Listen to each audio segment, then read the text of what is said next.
Assalamu alaikum and welcome back on Tourism Live. Today I have brought a very informative video for you. आजकल हमारे कश्मीर में बहुत ज़्यादा शोर-गुल है कि कश्मीरियों को खराब खाना खिलाया जा रहा था। हमारी होटल्स में, हमारे रेस्टोरेंट्स में, हमारी दुकानों पे खराब चिकन खिलाया जा रहा था, खराब मीट खिलाया जा रहा था, मुख्तलिफ रॉटन फूड्स खिलाए जा रहे थे। तो उसी पे एक ऐसा टॉपिक आपके लिए मैंने लाया है जो बहुत इंफॉर्मेटिव आपके लिए रहेगा।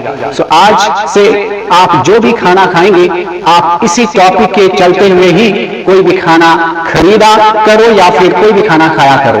So let us understand what is food standards. या ऑफ फूड स्टैंडर्ड्स कुछ नहीं है, ये होते हैं रूल्स एंड गाइडलाइंस। सबसे पहले याद रखना है आपको कि फूड स्टैंडर्ड्स क्या होते हैं, रूल्स एंड गाइडलाइंस। सो कौन देते हैं ये रूल्स एंड गाइडलाइंस? ये बहुत इंपॉर्टेंट सवाल आप सभी के लिए अभी होगा। सो आप सभी पूछ रहे होंगे कि कौन देता है ये rules and guidelines different food industry के स्टेक होल्डर्स को। तो इसका जवाब है FSSAI। ठीक है, food safety and standards authority of India. ये एक गवर्नमेंट बॉडी है, ठीक है, एक गवर्नमेंट की बॉडी है जिसका क्या काम है, जिसका काम है आपको फूड स्टैंडर्ड्स देना। जो भी आपके स्टेक होल्डर से काम करते हैं फूड इंडस्ट्री के साथ, उनको गाइडलाइंस कौन देता है कि आपको कैसे चलाना है कोई भी फूड आउटलेट, कोई भी होटल कैसे चलाना है, कोई भी खाना आपको कैसे बनाना है। वो रूल्स एंड गाइडलाइंस जो प्रोवाइड करता है वो है फूड जो है FSSAI। ठीक है, लेट्स अंडरस्टैंड कि फूड स्टैंडर्ड्स एक्चुअल में क्या होता है। फॉर एग्जांपल आपको एक केक बनाना है, ठीक है, सिंपल सा बेकरी में एक केक बनाना है। अब अगर हम केक बनाएं, क्योंकि अगर अनप्रोफेशनल कोई बेकर होगा वो केक बनाने में कोताही कर सकता है, उसको ये नहीं पता होगा कि इंग्रेडिएंट्स में हमें क्या क्या इस्तेमाल करना है। ठीक है, केक बनाने के लिए क्या क्या इस्तेमाल किया जाता है, क्वांटिटी कैसी होनी चाहिए हर एक इंग्रेडिएंट की। सो यही कंफ्यूजन दूर करने के लिए FSSAI ने फूड स्टैंडर्ड्स दिया है, रूल्स एंड रेगुलेशंस दिया है कि आपको कैसे कोई एक प्रोडक्ट बनाना है, उसमें क्वांटिटी किसी एक इंग्रेडिएंट की क्या होनी चाहिए और उसकी क्वालिटी कैसी होनी चाहिए, टेम्परेचर कितना होना चाहिए जब भी आप उसको स्टोर करेंगे।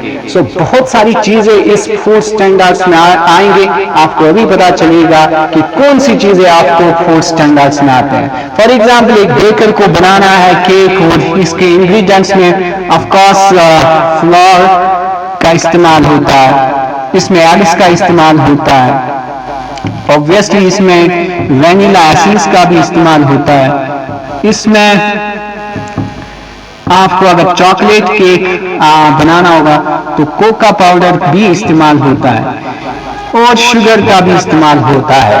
सो अगर फूड स्टैंडर्ड्स के हिसाब से फॉर एग्जांपल एक केक बनाने के लिए 200 ग्राम का फ्लोर होना चाहिए, तो एक बेकर को कभी भी इससे कम फ्लावर का इस्तेमाल नहीं करना होगा। ठीक है, या अगर 2 एग्स इसको इस्तेमाल करना होगा एक केक बनाने के लिए, तो एक बेकर एक एग का इस्तेमाल नहीं कर सकता है। अगर यहाँ पे 1 स्पून इस्तेमाल करना होगा एक केक में वैनिला एसेंस, तो कभी भी एक बेकर 1/2 स्पून इस्तेमाल नहीं कर सकता है as per food standards. So that means एक पर्टिकुलर स्टैंडर्ड दिया गया है कि आपको कैसे एक प्रोडक्ट बनाना है। अब इन केस अगर क्वांटिटी कम होगी और FSSAI जो कि गवर्नमेंट की एक बॉडी है, डिपार्टमेंट है, अगर इन्होंने इंस्पेक्शन करी और पाया कि एक केक में बेकर ने कम क्वांटिटी डाली है, तो उसी टाइम उस बेकर को क्या हो जाएगा, वो सील हो जाएगा, उसके खिलाफ एक्शन हो जाएगी। सो तभी तो आजकल डिफरेंट आउटलेट्स जो है फूड एंड सेफ्टी डिपार्टमेंट जो है वो सील कर रहा है।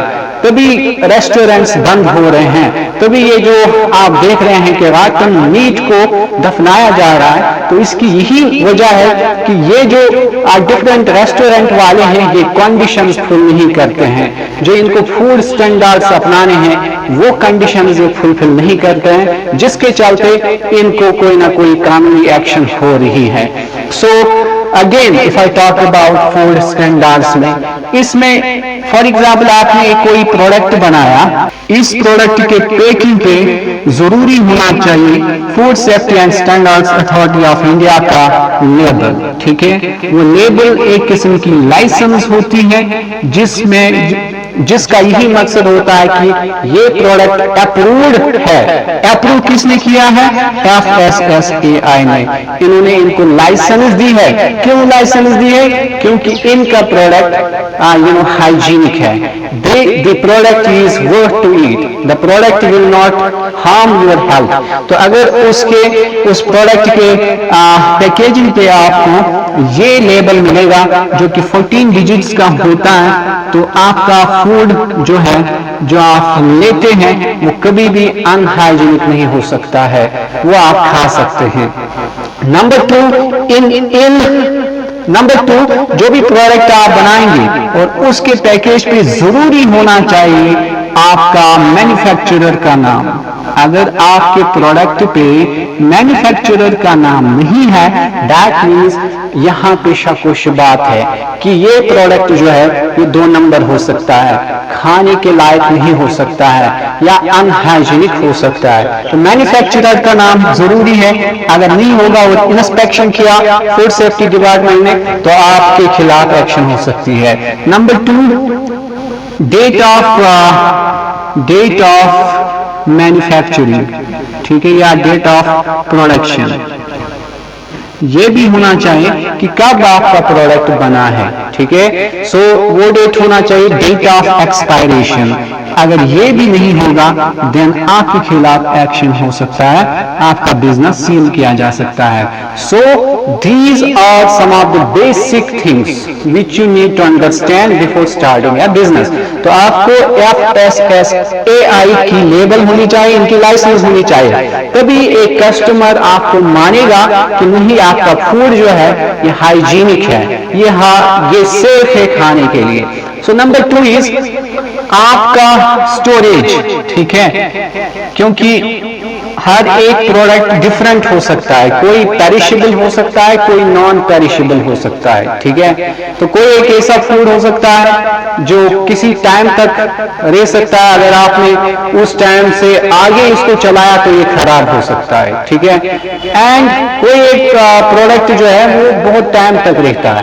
तो ऑब्वियसली मीट एक ऐसा प्रोडक्ट है जो कुछ ही टाइम तक आपको फ्रेश रहता है, फिर एक डिके हो जाता है जिसको आप रॉटन भी कहते हैं। सो ऑब्वियसली इसको बचाने के लिए आपको फ्रीजर का इस्तेमाल होता है। ठीक है, अब आपको FSSAI की तरफ से माना जाता है कि नहीं, मीट को प्रिजर्व किया जा सकता है फ्रीजर में, लेकिन इसको किसी एक पर्टिकुलर टेम्परेचर में रखना पड़ता है। अगर आपने फॉर एग्जाम्पल इन्होंने किया, मैं एग्जाम्पल देता हूं कि FSSAI ने कहा कि आपको 20 डिग्री सेल्सियस -20 डिग्री सेल्सियस में फ्रीजर में ड्रेस्ड मीट रखना है, और अचानक से आपके रेस्टोरेंट में आपके फ्रीजर में इंस्पेक्शन की गई और वहां पाया गया कि ये जो ड्रेस्ड मीट है ये -20 डिग्री सेल्सियस में नहीं है, ये खाली -10 डिग्री सेल्सियस में आपने स्टोर किया है। सो उसी टाइम आपके खिलाफ एक्शन हो सकती है, आपका रेस्टोरेंट सील हो सकता है। सो यहाँ पे क्योंकि कश्मीर है, यहाँ पे उतना अभी प्रोफेशनलिज्म नहीं है इस फील्ड में, क्योंकि अब स्कूल्स में स्टार्ट हुआ है टूरिज्म या हॉस्पिटैलिटी। तो क्या है कि अभी पढ़ाया जा रहा है, बच्चों को सिखाया जा रहा है कि कैसे आप एक फूड को प्रिजर्व कर सकते हैं, कैसे आप FSSAI की लेबल के तहत लोगों को भरोसा दिलवा सकते हैं कि आपका फूड जो है वो सेफ है खाने के लिए। एंड डिफरेंट प्रोफेशनल स्किल्स उनको सिखाया जाता है कि आपको कस्टमर की कितनी रेस्पेक्ट करनी है, आपको हाइजीन की क्या रेस्पेक्ट करनी है, पर्सनल हाइजीन की क्या अहमियत है एक टूरिज्म एंड हॉस्पिटैलिटी सेक्टर को चलाने में।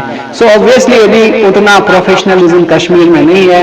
यहाँ पे बहुत सारे ऐसे होटलियर्स हैं, बहुत सारे ऐसे रेस्टोरेंट वाले हैं जो क्या करते हैं, मुनाफा कमाने के लिए कोई भी हरकत कर सकते हैं, कोई भी ऐसी हरकत कर सकते हैं जो बिल्कुल मायूस कुन हो सकता है।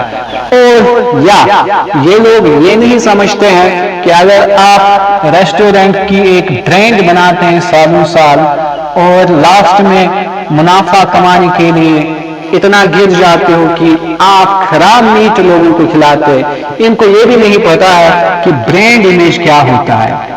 आपने सालों साल लगाया है अपने रेस्टोरेंट को बनाने में, अपने रेस्टोरेंट के इमेज को बनाने में, लास्ट में आपने एक छोटी तो नहीं कह सकते, एक ऐसी हरकत से आपने पूरा इमेज ही खराब कर दिया। अब कैसे आप अपने लोगों को मुंह दिखाने के काबिल रहे? सो यही अहमियत है ब्रांड इमेज की। आपने कोई क्वालिटी बनाई थी लेकिन लास्ट में ऐसी हरकत की कि पूरा बिजनेस ही आपने खराब किया, ब्रांड इमेज ही आपने खराब किया। सो आप कोई ब्रांड बनाते हो उसके साथ खिलवाड़ मत करिए, अपने ब्रांड इमेज के साथ खिलवाड़ मत करिए।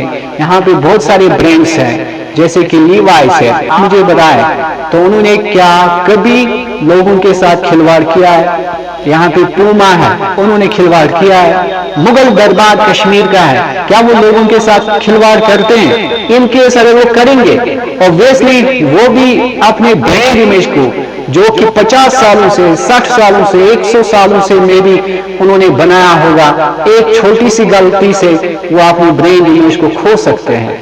सो ऑब्वियसली छोटी छोटी चीजों पे आपको फोकस करना पड़ेगा। ऐसे आप अनप्रोफेशनलिज्म यहाँ पे इस फील्ड में दिखाएंगे तो ऐसे कोई भी फील्ड नहीं चलता। बहुत बार हमें शिकायतें मिलती है कि कश्मीर में जो ट्रैवल के साथ काम करने वाले लोग हैं इनका बिहेवियर ठीक नहीं है टूरिस्ट के साथ, या आप डेस्टिनेशन पे जाते हैं वहां पे हम आपस में ही लड़ते हैं। जब आपका टूरिस्ट ये अपनी आंखों से देखता है तो उसका मूड ऑटोमेटिकली खराब हो जाता है, उसकी परसेप्शन कश्मीरियों के खिलाफ खराब हो जाती है। तो छोटी छोटी बातों पे आपको फोकस करना पड़ेगा, तभी तो आप ब्रांड इमेज, डेस्टिनेशन इमेज बना सकते हैं।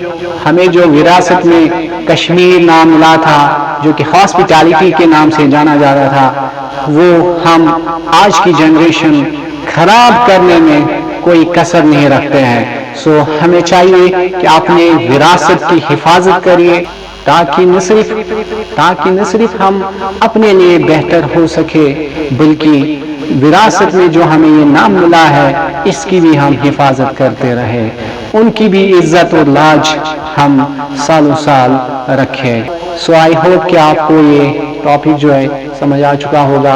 अगर आपको ये पसंद आया तो इस वीडियो को ज़्यादा से ज़्यादा शेयर करिए। Thank you very much.